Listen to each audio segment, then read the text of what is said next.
ทักทายสบายดีเนาะมื้อนี้เฮามาจุดธูปลง2 YouTube เนาะจุดธูปขอเลขลาววันที่27เดือน2ปี2023เนาะผู้ใดที่เข้ามาเบิ่งแล้วก็อย่าลืมกดไลค์กดแชร์เฮามาฟังเลขนำกัน36763575เนาะ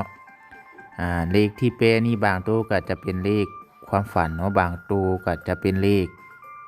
ทูปเนาะสลับปนเปใส่กันสำหรับผู้ใดที่มักเสี่ยงโชคเนาะได้เข้ามาเบิ่งแล้วก็อย่าลืมกดไลค์กดแชร์เนาะขอคนละ1ไลค์1แชร์เพื่อเป็นกำลังใจต่อไปนี้แอดมินจะจุดธูปลง2 YouTube ทุกๆมื้อเนาะ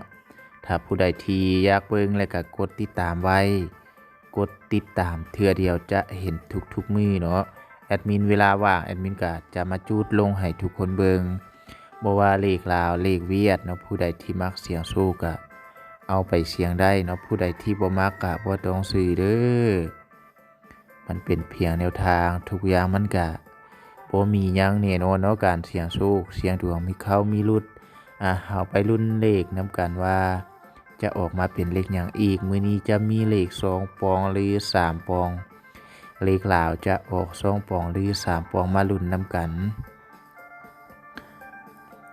ออกแล้วเลข6322เนาะ23632262เลขขี้เข็บบ่แม่นเลขลิ้นกับเลขนกกางแก่เนาะผู้ใดที่มักเลขหยังก็สามารถแปลได้อย่าลืมเลข2กับเลข5เป็นตัวเดียวกันเลข6กับเลข9เป็นตัวเดียวกันเลข3เลข8เลข0เป็นตัวเดียวกันเด้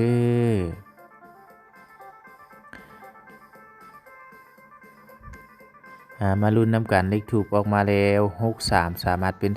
36 22สามารถเป็น25หรือว่า52เนาะ327212135393เนาะแอดมินจะแปลทั้งเลขทูปนี้สลับไปมาแล้วก็บางตัวมันก็จะเป็นเลขความฝันเนาะเลขที่แอดมินโน้นฝันถ้าผู้ใดที่มักก็เลือกเบิ่งเนาะเลขทูปนี่ก็แปลบ่หมดเนาะให้เลือกแปลเบิ่งมักตัวใดก็เลือกซื้อตัวนั้นเด้อเฮามาลุ้น